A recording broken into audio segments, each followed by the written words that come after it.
এটা 4 নম্বর ওয়ার্ড, 7 নম্বর ওয়ার্ডের সভাপতি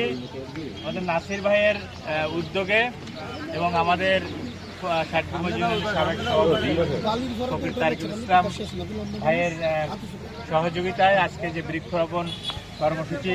এখানে চালু হলো, এটা আমরা আশা করছি আগামী দিনে সেটা অব্যাহত থাকবে। কারণ আমাদের প্রাণপ্রিয় প্রধানমন্ত্রী আমাদের যিনি দেশকে নিয়ে ভাবছেন 25 কোটি যে গাছ লাগানোর জন্য, আমাদের প্রিয় প্রধানমন্ত্রী তারেক রহমান যে পরিকল্পনা গ্রহণ করেছেন, সেই পরিকল্পনা বাস্তবায়নের জন্য জাতীয়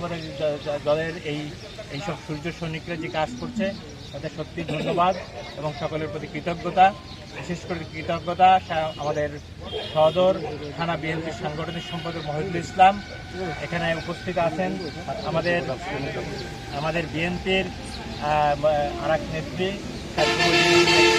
ইসলাম সহ ছাত্রদল, যুবদল,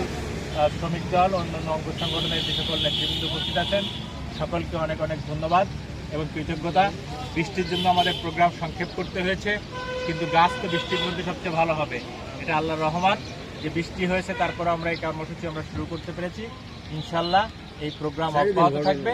এবং আমাদের প্রধানমন্ত্রীর যে পরিকল্পনা, সেই পরিকল্পনা অনুযায়ী আমরা এই দেশকে এগিয়ে নিয়ে একটা সুখী সমৃদ্ধি বাংলাদেশ এবং সুখী সমৃদ্ধি বাগেরহাট আমরা করতে পারবো ইনশাআল্লাহ।